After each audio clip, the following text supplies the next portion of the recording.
आज हम लोग पेपर 6 जेपीएससी मेंस पेपर 6 जिसमें साइंस टेक्नोलॉजी का सेक्शन ए फिजिक्स का सबसे इम्पोर्टेंट टॉपिक गुरुत्वाकर्षण के विषय में समझेंगे। और ये टॉपिक एक ऐसा टॉपिक है जो अभी तक ना 6th जेपीएससी में प्रश्न आया है, ना 7th में और ना ही 11th में।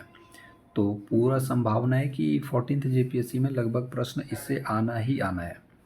अगर हम लोग बात करें कि इस टॉपिक पर किस तरीके के प्रश्न आ सकते हैं, तो मेरा मानना है कि अगर हम लोग ये 3 सेगमेंट इसका तैयार कर लें तो आराम से 32 मार्क्स का एक प्रश्न हम लोगों का सॉल्व हो जाएगा।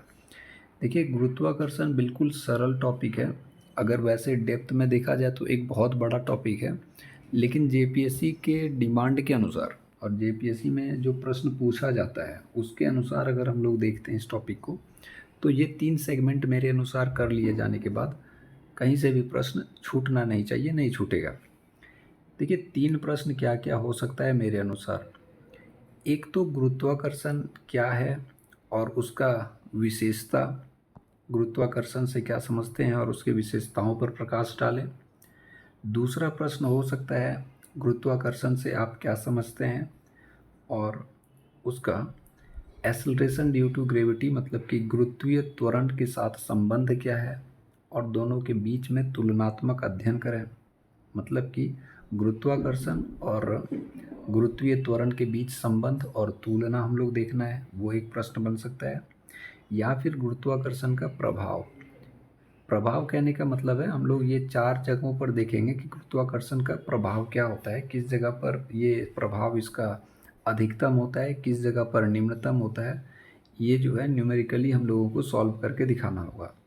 तो ये 3 एरिया को अगर देख लिया जाए तो बिल्कुल आसान तरीके से हम लोग इस सेगमेंट को, इस टॉपिक को कवर कर सकते हैं। और ना ही सिर्फ कवर कर सकते हैं, बिल्कुल इसमें जो है एक नंबर और भी मतलब 20+ तो हम लोगों को आसानी से मिल जाएगा। आउट ऑफ 32 32 में 25 भी आ सकता है, इसमें कोई बड़ा बात नहीं है, क्योंकि हम लोग बहुत ही बेहतरीन तरीके से टॉपिक को करेंगे और जो कि हम लोग नोट्स में हमने पहले से करके रखा है उसी के आधार पर हम लोग समझने का भी प्रयास करेंगे। देखिए, सबसे पहले हम लोग समझेंगे कि एक इंट्रोडक्शन हम लोग कैसे बनाएं गुरुत्वाकर्षण का। तो जो कि हम लिख करके रखें, आप इससे भी समझ सकते हैं। क्या है कि पृथ्वी जिस आकर्षण बल से किसी वस्तु को अपने केंद्र की ओर आकर्षित करता है उसे गुरुत्वाकर्षण बल कहते हैं। ज्ञातव्य है कि यह बल ब्रह्मांड के सभी वस्तुओं पर लागू होता है। तो ऐसे अगर छोटा भी इंट्रो रहे तो हम लोगों का काम बन जाएगा। लेकिन अगर हम लोग समझें कि न्यूटन का जो गुरुत्वाकर्षण का नियम था, जो गुरुत्वाकर्षण से संबंधित उन्होंने नियम को प्रतिपादित किया, हम लोग उसे समझें तो ज़्यादा बेहतर तरीके से न्यूमेरिकली हम इस सेगमेंट को डिराइव कर सकते हैं। देखिए, क्या है कि वस्तु जिसका द्रव्यमान मतलब कि मास जिसका है, मान लेते हैं कोई एक वस्तु है, इसका मास m1 है, और कोई एक वस्तु है जिसका मास m2 है, द्रव्यमान उसका m2 है, m1 है।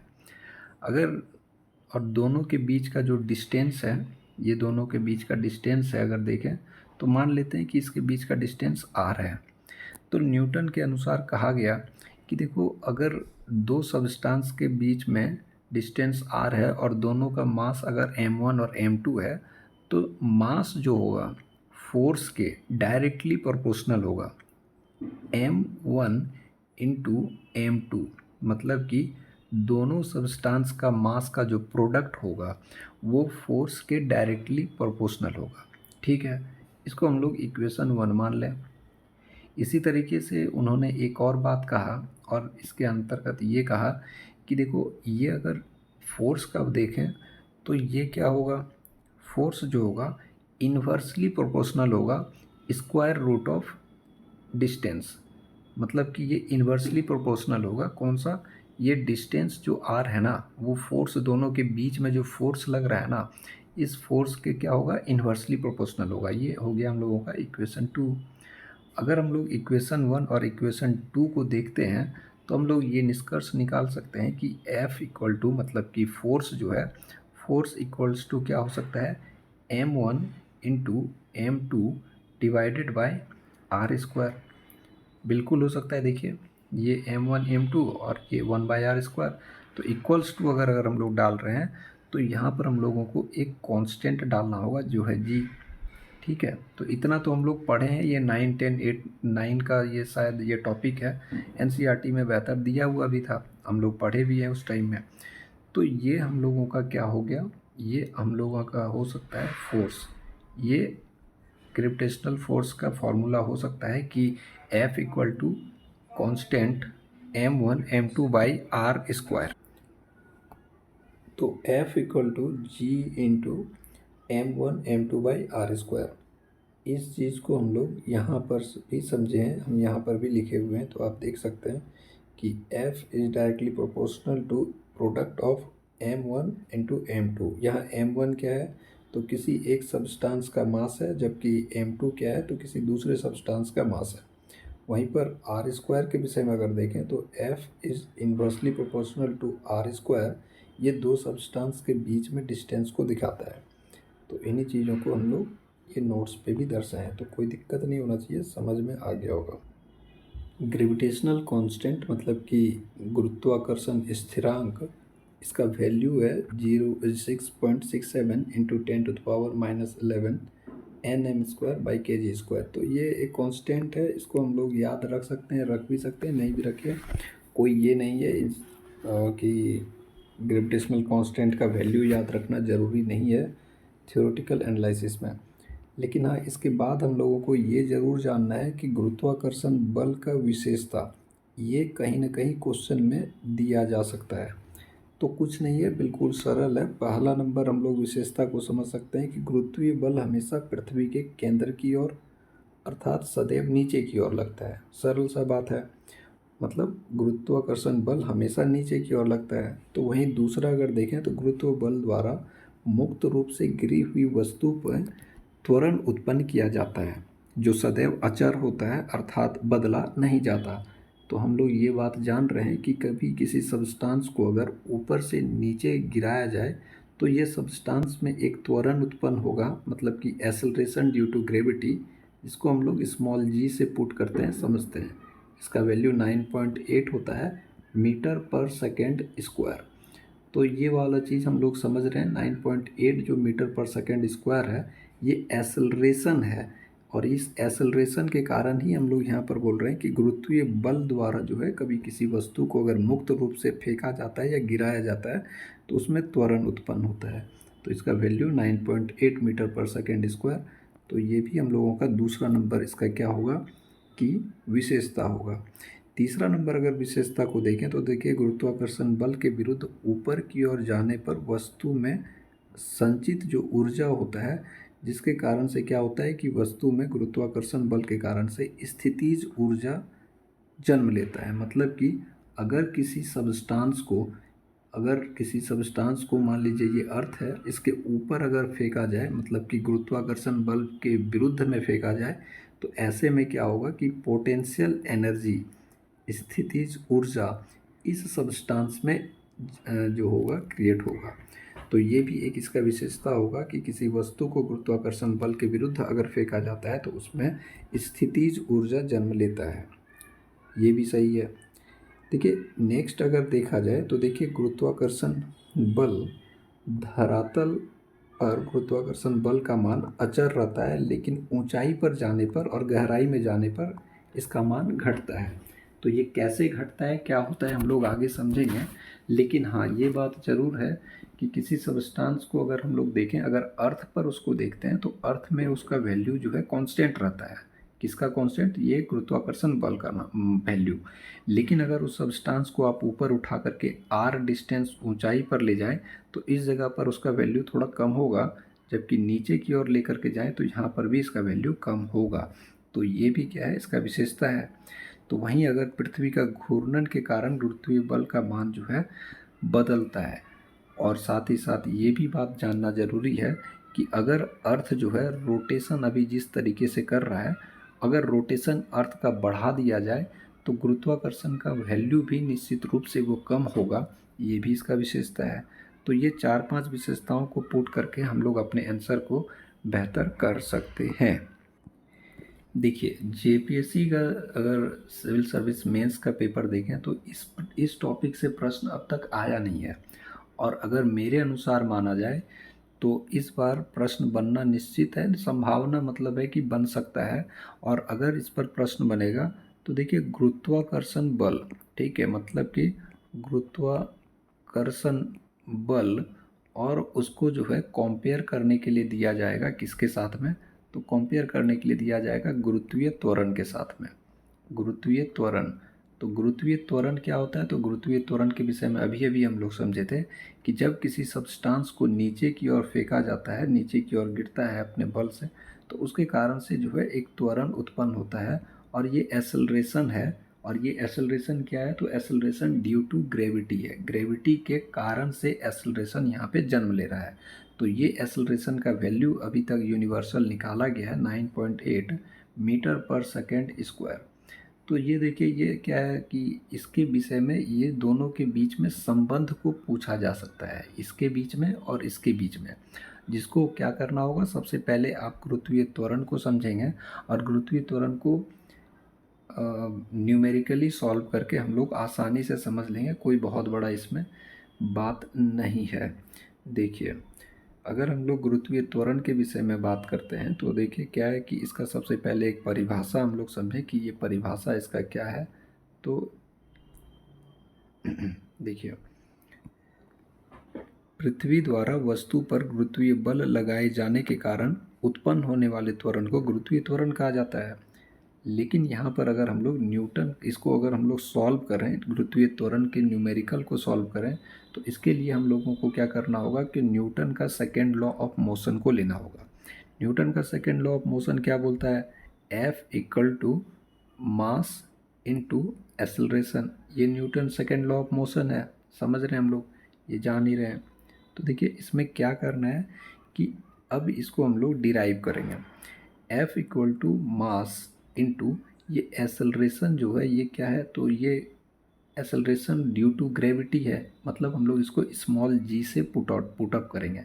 तो एफ इक्वल टू हो गया एम इंटू जी। अगर इस चीज़ को हम लोग समझ चुके हैं तो इससे पहले वाले टॉपिक को याद कीजिए, और वहाँ पर हम लोग देखे थे ग्रेविटेशन का जो है फॉर्मूला क्या था। तो ग्रेविटेशन का फॉर्मूला जिसमें हम लोग देखे थे force equal to G m1 into m2 divided by R square. आप यहाँ पर क्या कर सकते हैं कि एक कैपिटल एम ले लीजिए और एक स्मॉल एम ले लीजिए। कैपिटल एम क्या हो गया कि एक बड़े सब्सटेंस का मास है, जबकि स्मॉल एम जो है वो छोटा सब्सटेंस का मास है। m1 m2 या फिर कैपिटल एम या स्मॉल एम, तो एक ही बात है। तो ये देखिए, ये हो गया हम लोगों का ये फोर्स का मतलब कि फॉर्मूला। तो इसी फॉर्मूला को हम लोग यहाँ पे पुटअप करेंगे। तो इस जगह पुटअप करने पर क्या मिलता है कि G M by R square equals to M into G, यही है।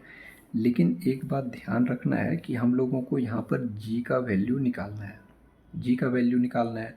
तो ऐसे कंडीशन में हम लोगों को जी का वैल्यू को हम लोग इधर रखेंगे और एम को इधर लेकर के आएंगे, मतलब कि ये क्या होगा, G M M R square और डिवाइडेड बाई एम, ये एम। अब ये दोनों m कैंसल आउट हो जाएगा। तो ऐसे कंडीशन में हम लोग क्या देख रहे हैं कि g का जो वैल्यू निकला, स्मॉल g का क्या वैल्यू निकलेगा, स्मॉल g का value G M by R square. देखिए, गुरुत्वीय त्वरण में हम लोग जान रहे हैं कि त्वरण किसको किसको कहा जाता है। त्वरण क्या है कि rate of change of velocity with respect of time, मतलब कि कोई भी चीज़, किसी भी वस्तु का वेलोसिटी में बदलाव होना। v2 माइनस v1, मान लीजिए कोई वस्तु का वेलोसिटी v2 था, जो पहले v1 था और बाद में v2 हुआ, तो दोनों में जो चेंज हुआ विथ रिस्पेक्ट ऑफ टाइम, तो ये आपका क्या होता है कि त्वरण कहलाता है। Velocity change with respect of time is equals to acceleration. तो अगर हम लोग बात करें गुरुत्वीय त्वरण का, तो गुरुत्वीय त्वरण क्या हुआ, तो गुरुत्वाकर्षण के कारण से उत्पन्न त्वरण को ही गुरुत्वीय त्वरण कहते हैं। त्वरण जो गुरुत्वाकर्षण के कारण उत्पन्न हो वो त्वरण गुरुत्वीय त्वरण कहलाएगा। तो इसी चीज़ को हम लोग एक बार फिर से समझें कि हम लोग अभी कैसे इसको डिराइव किए। हम लोग गुरुत्वीय त्वरण का जब वैल्यू निकालते हैं, मतलब कि एक्सेलरेशन ड्यू टू ग्रेविटी का जब वैल्यू को हम लोग निकालते हैं, तो ऐसे कंडीशन में हम लोग Newton second law of motion का फॉर्मूला लेते हैं। तो F equal to mass into acceleration होता है। ये हम लोग जानते हैं कि ये Newton second law of motion है। तो हम लोगों को ये भी पता है कि एक्सेलरेशन ड्यू टू ग्रेविटी, यहाँ पर हम लोग ए के जगह में जी को पुट कर सकते हैं। ये क्या है, ये हम लोगों का जी हो गया। तो हम लोगों को निकालना है एक्सेलरेशन ड्यू टू ग्रेविटी का वैल्यू। तो G equals to F by M. आप इस तरीके से भी निकाल सकते हैं कि अब जो है एफ़ का जो वैल्यू था, जो एफ़ का वैल्यू हम लोग ग्रेविटेशन में निकाले थे, क्या निकाले थे एफ़ का वैल्यू, याद कीजिए। एफ़ का वैल्यू हम लोगों का था G M M by R square. आप इसको M1 M2 माने थे, हम यहाँ पर कैपिटल M और स्मॉल m कर दिए। यही चीज़ तो था। अब इस चीज़ को हम लोग यहाँ पुटअप कर देंगे, आसान सा चीज़ है। अब देखिए G equals to G M M divided by R square, और यहाँ पर m ऑलरेडी है तो इस m को आप यहाँ पर रखेंगे और ये दोनों m कैंसल आउट होगा। तो g का वैल्यू क्या निकलेगा, g का वैल्यू हम लोगों का निकल जाएगा g equals to m divided by R square. ये g का वैल्यू निकल गया, मतलब कि ये एक्सेलरेशन ड्यू टू ग्रेविटी का वैल्यू निकल गया। अगर आप इसे अर्थ पे हम लोगों को g का वैल्यू निकालना है, तो ऐसे में हम लोग क्या करेंगे कि इस सभी का जो है अगर हम लोग वैल्यू को पुटअप कर दें तो निश्चित रूप से हम लोगों को g का वैल्यू निकल जाएगा, हम लोग निकाल सकते हैं। अब देखिए अगर अर्थ पे हम लोग निकालेंगे g का वैल्यू तो क्या होगा, तो g इक्वल्स टू, ये कांस्टेंट है, कांस्टेंट का वैल्यू याद कीजिए हम लोग निकाले थे 6.67 इंटू 10⁻⁻11। इसी तरीके से मास, तो अर्थ का मास क्या है, तो अर्थ का मास हम लोग जानते हैं 9.1 इंटू 10⁻31, और इसको डिवाइड कर दीजिए रेडियस ऑफ अर्थ। तो आपको पता है कि इसको 6400 और ये किलोमीटर में, इसको मीटर में चेंज करने के लिए 1000 से मल्टीप्लाई करेंगे। और ऐसे में हम लोग देखेंगे कि आप इस न्यूमेरिकल को पूरा सॉल्व करते हैं तो आपका ये g का वैल्यू 9.8 मीटर पर सेकेंड स्क्वायर आ जाएगा। तो इस तरीके से g का वैल्यू हम लोग निकालेंगे। आपको ये बात बताते चलें कि ये जो वैल्यू हम लोग निकाल रहे हैं, ये रेडियस जो हम लोग ये पुटअप कर रहे हैं, ये सारा चीज़ जो है पृथ्वी के 45 डिग्री अक्षांश पर मापा गया है। तो इस तरीके से गुरुत्वीय त्वरण का मान को हम लोग निकाल लिए। तो ऐसे में जो है एक प्रश्न जो है, दूसरा जो प्रश्न का जो दूसरा गुरुत्वाकर्षण से रिलेटेड जो दूसरा प्रश्न था, उसका पहला सेगमेंट हम लोग तो कंप्लीट कर लिए कि गुरुत्वाकर्षण का त्वरण क्या चीज़ है, गुरुत्वीय त्वरण क्या है। देखिए गुरुत्वीय त्वरण का अगर विशेषता पर चर्चा करते हैं तो इसका विशेषता क्या है, तो ये एक सदिश राशि है। क्यों सदिश राशि है, इसमें एक दिशा है, किसी वस्तु को अगर ऊपर से फेंका जा रहा है तो एक निश्चित दिशा की ओर आ रहा है, तो ये एक सदिश राशि है। तो इसका पहला नंबर विशेषता हो गया। दूसरा है कि जब कोई वस्तु पृथ्वी के गुरुत्वाकर्षण बल के विरुद्ध कार्य करता है तो गुरुत्वीय त्वरण का मान ऋणात्मक होता है। मतलब कि अगर किसी सबस्टांस को आप पृथ्वी से ऊपर की ओर फेंक रहे हैं तो ये क्या होगा, ये गुरुत्वीय त्वरण जो है नेगेटिव में होगा, मतलब कि ये विरुद्ध में काम हो रहा है, अगेंस्ट में काम हो रहा है। तीसरा नंबर अगर देखें तो वस्तु पृथ्वी के गुरुत्वाकर्षण बल के अधीन नीचे की ओर गिरती है तो ये धनात्मक होगा।